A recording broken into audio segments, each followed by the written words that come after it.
देखंतु भारतीय जनता पार्टी सरकार आसिला परे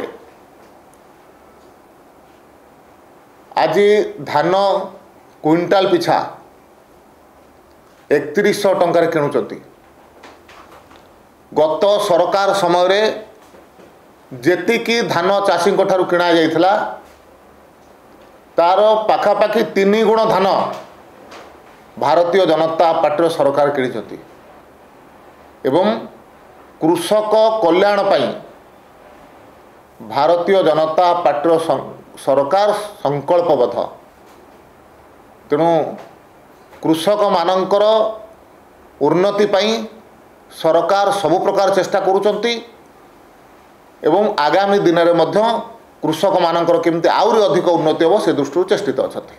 सर आ गोटे प्रसंग होउची लगातार भाव में सरकार वर्षपूर्ति पालन करिछि किंतु ई वर्ष भितरे विरोधी अभियोग करुछन्ति जे केवल रंग परिवर्तन होइछि कारण पूर्त विभाग पक्षरु वर्तमान सरकारी जो बिल्डिंग गुडी रहिछि ताको रंग परिवर्तन गाइडलाइन जारी कर देछि। विरोधी कहउछन्ति जे ए सरकार केवल रंग परिवर्तन करुछन्ति एवं नाम परिवर्तन करुछन्ति। देखंतु ओडिशा वासी पाखरु प्रत्याख्यात हैला परे